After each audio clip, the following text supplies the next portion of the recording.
Gente, vamos lá então, segunda parte da aula, tributário. Vamos analisar aí, então agora algumas coisas sobre tributário, tá? Primeira coisa, assim, vamos direto àquilo que interessa, que é o que importa aqui, a gente chegar lá. Primeiro ponto, espécies tributárias, né? Pergunto para vocês, quantas são as 5 espécies tributárias? Quantas? São 5, né? Então já vi, estão todos bem quentes aí. Olha, imposto, taxa, contribuição de melhoria, empréstimos compulsórios e contribuições especiais. São as 5 formas. Gente, olha só, bem rapidinho, tá? Sobre impostos, vamos começar por aqui. Sobre impostos eu vou só nas dicas aqui. Dica primeira, quarteto.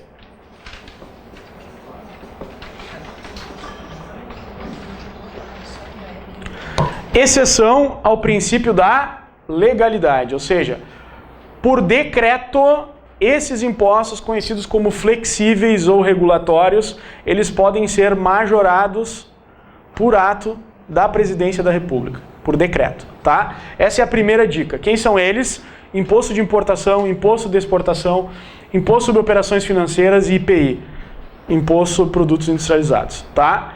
Esses 4, eles podem ser majorados por decreto do Poder Executivo. Todo mundo entendeu isso? Tudo tranquilo? Exceção ao princípio da legalidade. Agora, já vamos matar outra charada aqui. Quem é que tu pode aumentar sem te preocupar? A qualquer momento, ou seja, não respeitam os princípios da anterioridade. São 3. II, IE e IOF. Esses aqui não respeitam nem o princípio da anterioridade, nem da anterioridade dos 90 dias. Muita atenção. Mas o IPI, ele tem que obedecer quantos dias? 90 dias, né? Esses tempos atrás teve uma alteração legislativa, eles botaram 60, daí puxaram a orelha lá. Não, é 90. Anterioridade é 90. Então, o II, o IE, o IOF e o IPI, impostos, são flexíveis, todos eles são exceções ao princípio da legalidade, porque que por decreto do Poder Executivo podem ser alterados as suas alíquotas.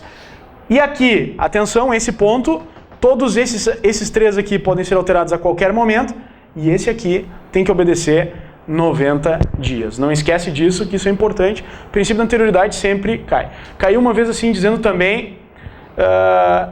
porque quanto ao IPI, uma vez caiu uma questão numa prova assim, dizendo o seguinte: e baixou. Eu estava dando essa aula, um aluno levantou e ficou brabo, né? Porque às vezes os alunos ficam bravos com a gente, né? A gente nem sabe, né? Tá dando aula, o cara ficou bravo. Aí levantou e ficou bravo. Não, o senhor tá errado isso aí. Saiu na internet ontem que baixaram. E aí se baixou, cobraram desde ontem. O senhor tá falando em 90 dias. Meu amigo, o princípio da anterioridade é para te prevenir dos aumentos. Benefício é qualquer... Tu tá preparado... Vocês aí, pergunta para vocês aí. Vocês estão preparados para ganhar um salário de 20 mil reais a partir do mês que vem? Todos estão preparados. Tenho certeza. Agora, para pagar 20 mil reais mensais, daí ninguém está preparado. É complicado. Então vejam, né? É isso que nós estamos querendo dizer aqui. Que, na verdade, esse princípio ele está aqui para proteger o contribuinte. É isso, tá? Então, dicas sobre os impostos... Essa situação. Lembra também aqui a questão da progressividade. O que é um imposto progressivo? É aquele que, quando a base de cálculo aumenta a alíquota, certo? Quando a base de cálculo aumenta a alíquota. Quais são esses impostos? O imposto de renda, por exemplo, ele é um bom exemplo de imposto que tem essa característica, na progressividade. Outros 2 que também são progressivos, o ITR e o IPTU também são progressivos.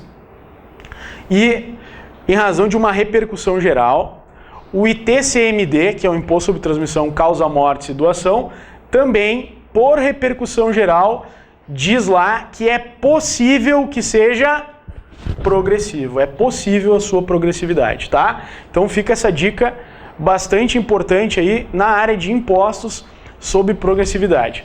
Bom, quando a gente fala de taxa, o que lembra a taxa? 2 coisas, né? Ou poder de polícia, que é o poder de fiscalização, ou ainda serviço público específico e divisível, né? Aliás, foi ontem ou anteontem, saiu uma notícia, né? Saíram as súmulas, as novas súmulas. E uma nova súmula trouxe um assunto já que está todo mundo sabendo, que é a questão aí em relação a questão da iluminação pública, a questão que tu não pode remunerar a iluminação pública, serviços gerais através de taxa. Como é que tu faz? Como é que é a remuneração lá? Como é que eu faço para ter iluminação pública melhor no Brasil? CIP, Contribuição de Iluminação Pública. Mas não é taxa. Não existe taxa. Não pode criar taxa de iluminação pública. Por quê? Porque o serviço é público. Diz para ser taxa, o serviço tem que ser público, específico e divisível. Não tem como iluminação pública ser divisível e nem específica. Certo? Então, não há como remunerar a iluminação pública por taxa. Certo? Se cair na prova, qual a maneira de remunerar, qual é a maneira que o Estado busca melhorar a iluminação pública, que o poder público busca melhorar a iluminação pública, o que nós vamos responder? CIP, Contribuição de Iluminação Pública, não taxa. Taxa é inconstitucional, certo? Todos entenderam isso? Taxa, não há como ter uma taxa de iluminação pública, isso é inconstitucional. Só pode ter uma contribuição de iluminação pública. Então, quanto à taxa, a questão da fiscalização. Fiscalização, o que é? Todos os alvarás também, né? Alvará disso, alvará daquilo e tal.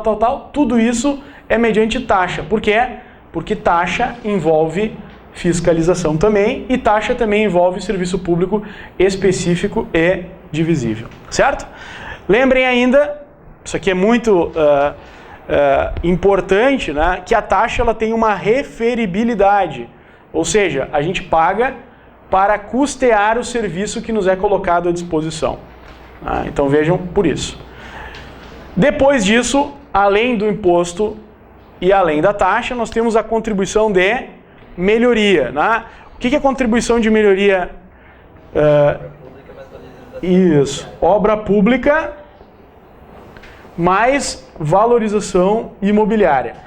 Obrigatoriamente tem que ter essas duas situações. Obra pública mais valorização imobiliária. Cuidado com questões, por exemplo, que gerem obras privadas. Obras privadas não geram. Né? Por exemplo, shopping, não. Uma construção de um shopping, se toda a questão pode mudar. Por exemplo, uma questão inteligente de fazer, que eu não vi ainda, mas que pode cair, né? Para trazer uma dúvida aos alunos, é o seguinte. Foi construído um shopping center, qual é o impacto que pode acontecer no aspecto tributário da cidade? Né?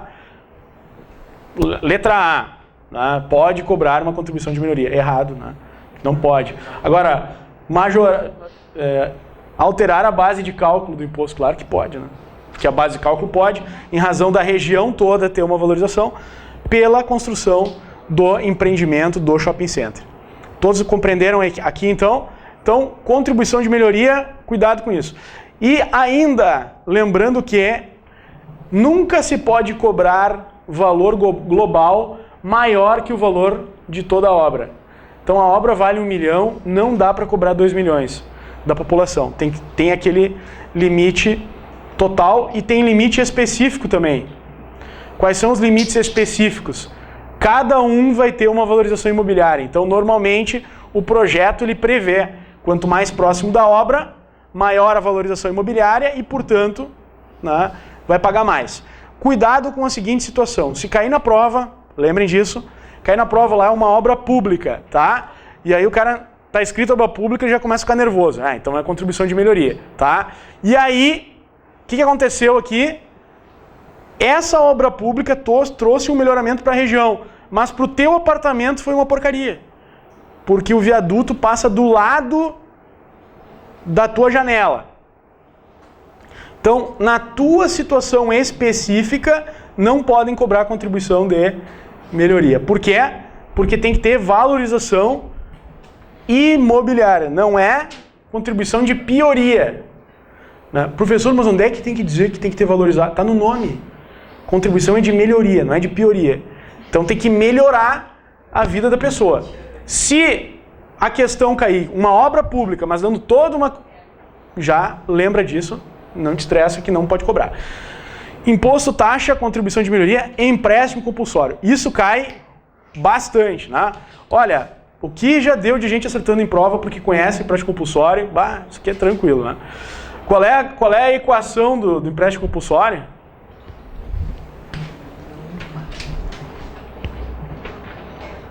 O F mais LC, é quase o UFC, né? O F mais LC. União Federal mais lei complementar. Gente, só sabendo isso aqui, muita gente está com a carteira da ordem. Sabendo isso na prova de tributária. Por quê? Porque lá na prova de tributária aparece às vezes estados membros. Os estados membros podem cobrar. Não podem. É a União Federal. Tá? Outra coisa. O município. O município não pode. Então quem é que pode? A União Federal. Outra coisa. Lei. Diz lá, lei ordinária. Não, é lei complementar. E o que já caiu muito na prova, dizendo que por medida provisória foi instituído o empréstimo compulsório. Gente, é impossível isso. Juridicamente impossível. Por quê? Porque medida provisória não tem força de lei complementar. Né? Dos bancos acadêmicos nós estudamos o quê? Medida provisória tem força de lei e de lei ordinária.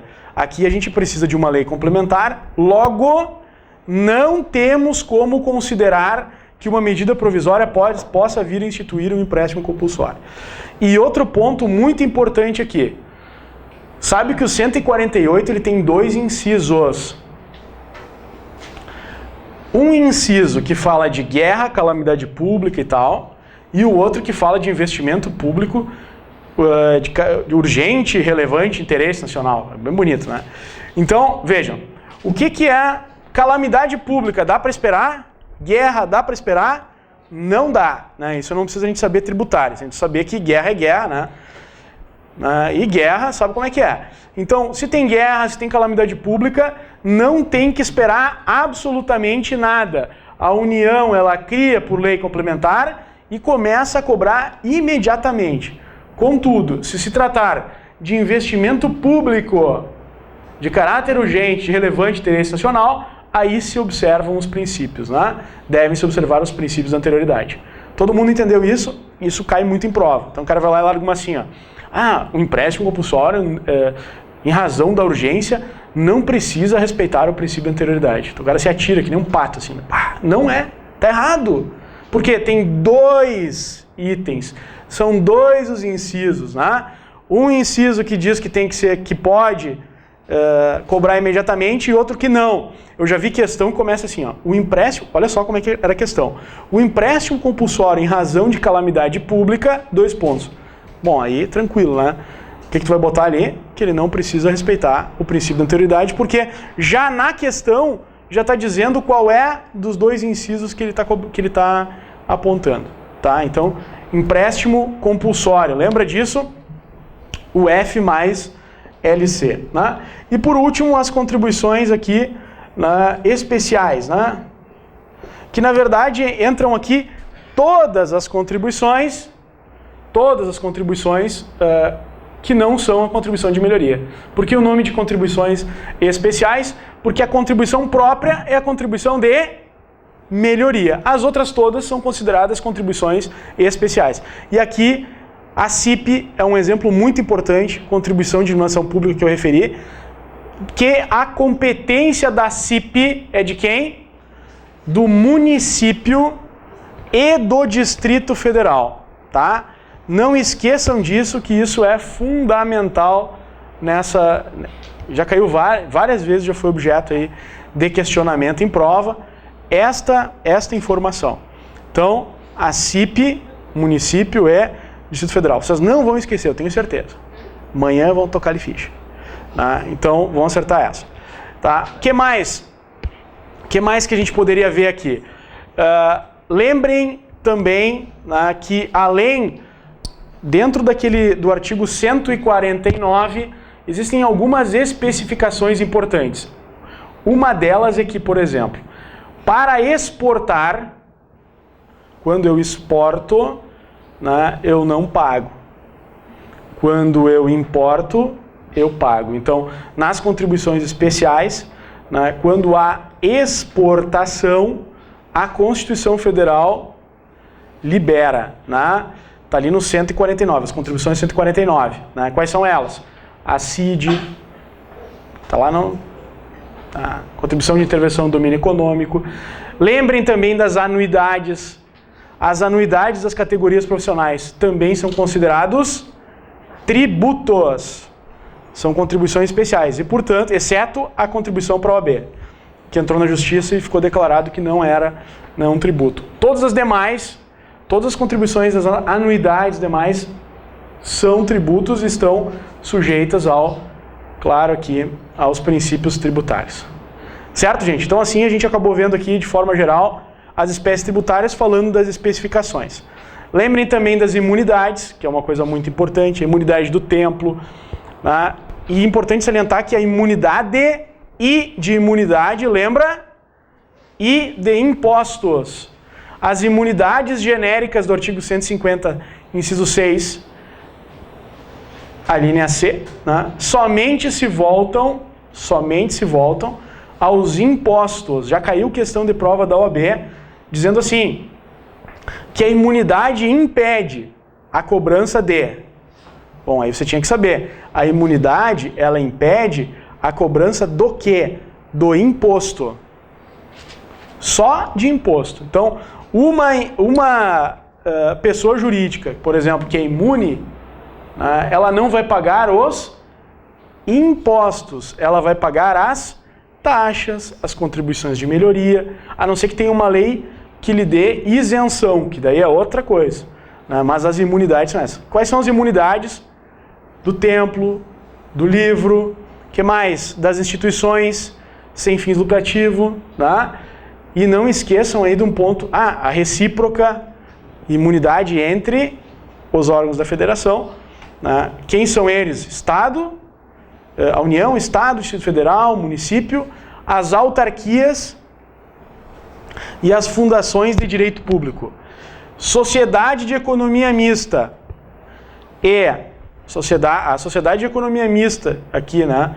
Ela não entra, e empresa pública, sociedade de economia mista e empresa pública não gozam de isenção, exceto os Correios e a Infraero, porque entraram na justiça e comprovaram que se tratava de monopólio. Então guardem isso é muito importante no campo da imunidade. E não podem esquecer também da última imunidade que entrou. Qual é a última imunidade? Videofonogramas, né?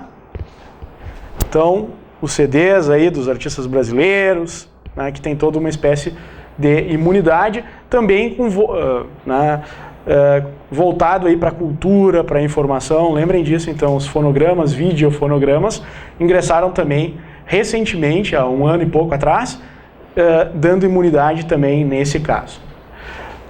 Outro ponto aí que eu gostaria de tratar com vocês, quanto tempo eu tenho ainda? 5 minutos. Então, nos 5 minutos finais, eu vou falar para vocês sobre as causas de extinção, exclusão e suspensão do crédito tributário. Para terminar, então, a aula de hoje. Bom, suspensão do crédito tributário. O que é suspensão? Significa uma parada, não significa que a pessoa não deve mais tributo, apenas que ele está suspenso. Quais são as hipóteses aí? O parcelamento é uma hipótese, né? Quando eu parcelo, é uma hipótese. Bom, tudo que está ali, né? Ali no artigo 151. Liminares, tutelas antecipadas também entram aqui. Outro ponto, depósito do montante integral. Muito cuidado com isso, né? O artigo 151 fala no depósito do montante integral. O que é o depósito do montante integral? Não é uma causa de pagamento. Depósito do montante integral significa eu ajuizar uma demanda e depositar na justiça.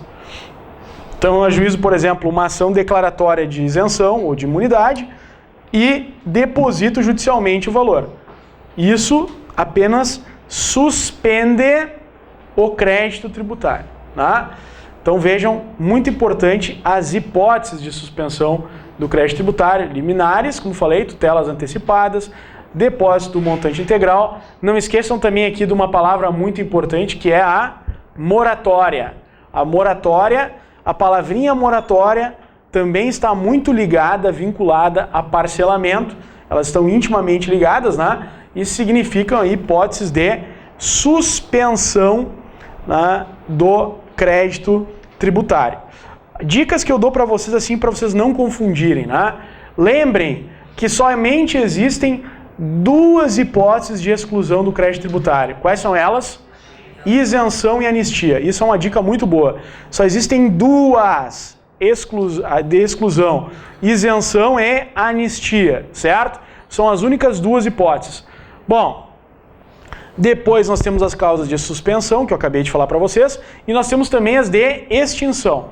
Não confundam então, olha só, vou dar uma dica para vocês. Se aparecer na prova lá, consignação em pagamento. Deixa eu me esperar no professor Antônio. Pagamento, Antônio Marcelo. Pagamento. Antônio gosta de falar alto, né? Então, lembrem disso. A consignação é em pagamento. E o que é pagamento? Vai ser uma causa de extinção. Se pagamento é uma causa de extinção, consignação em pagamento também é uma hipótese de extinção. Está escrito isso, né, no nosso... Claro que pagamento, obviamente, é também as questões relativas à prescrição, decadência. Outra coisa importante que entra aqui, a dação em pagamento de bem imóvel. Olha só pode dar em pagamento bem imóvel no direito brasileiro. Eu não posso dar em pagamento bem móvel. Só posso dar bem imóvel. Uma outra hipótese aqui também que é interessante falar para vocês, né? E agora eu vou perguntar para vocês onde é que eu qualifico ela. Recursos e impugnações entra onde? É suspensão, é extinção ou é exclusão? Suspensão também, né?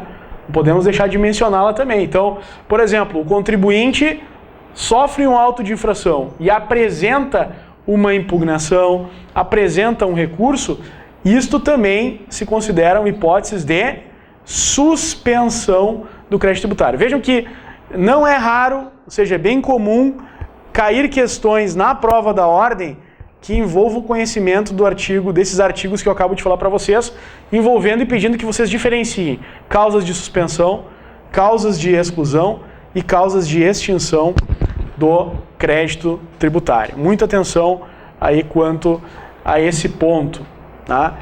Lembrem também no capítulo das obrigações, que já foi perguntado, que existe uma diferença entre obrigação tributária principal e acessória. Qual é a diferença entre obrigação tributária principal e acessória?